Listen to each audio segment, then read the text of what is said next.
Good morning, everybody. It is Friday. Nick the Comic Nerd here. We are going to do my Read of the Week video. I ran a little late because, of course, something had to go wrong on a Friday morning in the house. But it is what it is. I only really have like 10 minutes, unfortunately. So we're going to kind of do the old-fashioned way Read of the Week video where I'm not really going to flip through the book with you guys. I'm just going to kind of hold it up and I'll talk you through it. So we'll go through my grades for the week, too. It was another great week in comic books. I think I had 3 from Marvel, 3 from Indie, 4 from Indie, and 3 from DC. Maybe a 4th from DC. Hey, what's up, Andy? Ooh, what's going on, bro? Thanks for coming on. But yeah, so we'll go through the grades first. I don't know if anything even got a C. No, my lowest grade, I had 3 Bs and a handful of A's. So that's always a good sign, right? See how the lighting fixes this. Okay, good.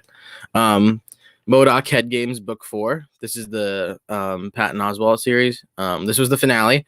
I thought it was good. I gave it a B. It really probably was a C, to be honest, but personally I enjoyed it, and I'm looking very forward to the Hulu series that they're doing, so I thought this was fun, issue to issue throughout, and yeah, so he basically met his creator and tortured the guy. It was pretty sick. Really cool. So artwork in there was always great. I read Beta Ray Bill 2. I thought this was better than issue 1. I liked issue 1. I gave it a B initially, and people were upset by that, which I understand. I thought this was so much better, issue number 2. This was freaking awesome. I gave this an A. Basically, he goes, finds Odin, and he finds Skug, something like that, Skug, who is the bald guy from Ragnarok, if you remember, the funny dude who ends up like going bad, going good, going bad, whatever. And they end up partnering up with all of them. So it's really cool. And they're going into like the depths of hell, basically. So that story is gonna get sick. I think that's 2 of 5. Teen Titans Academy 2, A, hands down A. Book was awesome. They're still working on finding who took the X mask. And we're learning a little bit more about each of these students. So really good development in these stories. I'm enjoying that a lot. Batman, Superman 17, another A. Basically, now they fight. So the 16 was the one where you had the 2 stories at once, and they were running parallel. It was like a cinema movie. So this person they're fighting has the power to do all of that, basically, and puts them in this movie situation where Batman and Superman don't know each other. But it's really cool because they end up being friends. In here. Shadecraft 2 and 2 Moons 3 were fire this week.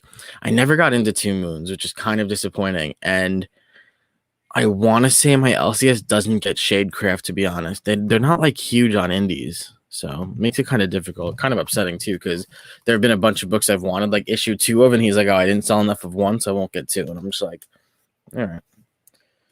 Detective Comics 1035. Love this cover. I gave this a B. It was good.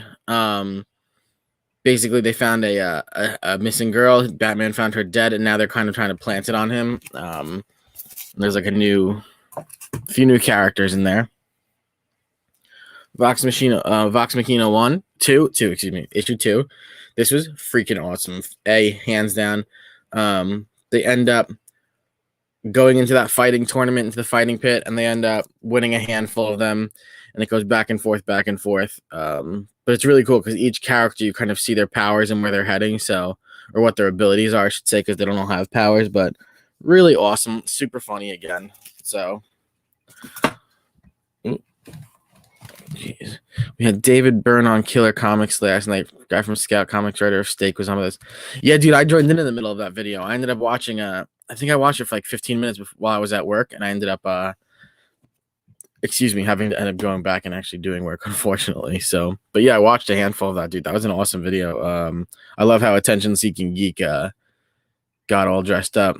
This Monday, Geeky Guy Comics is going to be on my show, Origins, and then by the end of May, I'm going to have Attention Seeking Geek on also. What's going on, Captain? How we doing? All right, Onward Berserker 2. I gave it an A. There was dialogue in this issue, which was great. I gave the first one. I want to say I gave the first one an A, but this was really cool. we're kind of getting some backstory in this, like a lot of backstory actually. So that was really, I'm glad that it actually kind of went somewhere. So excited to see where it's going to lead to now that we know kind of the origin of this guy, and we kind of, we might learn his name sooner than later. So that was pretty cool. That'll come in last because that was a late entry. Crossover 6. I know everybody loved the B cover of this, but this is cover of the week if you're asking me still. This was an A. Basically, they're getting the little girl home, and everybody's coming together. So there was a really sad death in this one. Really, really sad death. And then the end was super twisted. Because it's not my read of the week. It was close. I'm not going to give it away, but the final page really threw me for a loop, to be honest. So this doesn't count towards read of the week. Something is Killing the Children 1. This is the 8th printing. This was awesome. I'm so glad I got to read it. I'm going to make the attempt to go get some trades on it. Probably just buy the paperback volumes. A late entry because I forgot was Robin 1. This might be DC's best story of the year thus far. I have a feeling this is going to get very good as long as they don't blow it. But, I mean, DC. Thankfully, Joshua Williamson is the writer on this, I believe. Yeah. This was awesome. I think this has a lot of potential. So I gave it an A. And then my read of the week, Darth Vader 11. This was nuts. I couldn't remember where it started. Then I looked at the cover and I said, oh, it's literally saying they're on Exegol.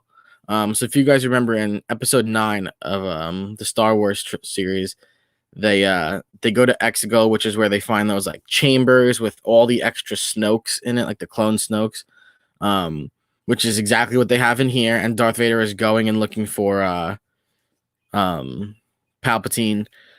Ends up finding him. He's talking to him for a while, and then he finds him, and Palpatine and him are going to fight. He also still has Darth Vader goes in with what was the name of that guy from episode 9 that wasn't in the whole series, and then we heard of him. Luke went churching with him. Who can help me out? I'm not stopping until I figure it out. The name. It was. I'm so mad I can't remember the name now. You have no idea how mad I am. Anyways, he goes in with that guy, and they end up. Vader goes in on like this giant creature, and all of a sudden, Emperor Palpatine is like, "Oh crap!" So they're fighting, and he's basically riding it like a horse. And then Palpatine, this had some sick artwork. Palpatine actually had him. He used the Force to have the creature. It was like an octopus that could fly. He had him wrap himself up and crush himself to death. It was sick. So Vader had to jump down and fight. And him and Palpatine were talking, and he's like, I don't want to fight you, whatever. Yo, dude, I'm so mad. But yeah, and then the fighting is incredible because you see all these people coming around, and Vader just kept fighting his way through things, and at the end of it, it ends with Palpatine convinces Vader to join him again. So pretty sick stuff on where this is going to go. So I think it's kind of like I think it's Vader kind of just, going his way so he can end up taking over for the end and killing him or something. But who knows? I think that's my biggest bet on this series. Let me crack it open real quick. I don't know if I'm going to show you much art, but I literally have like a minute. But Friday mornings are for the boys. Of course, I'm showing you some artwork. A lot of fighting. A lot of fighting. He has like he does a really sick lightsaber throw in this one.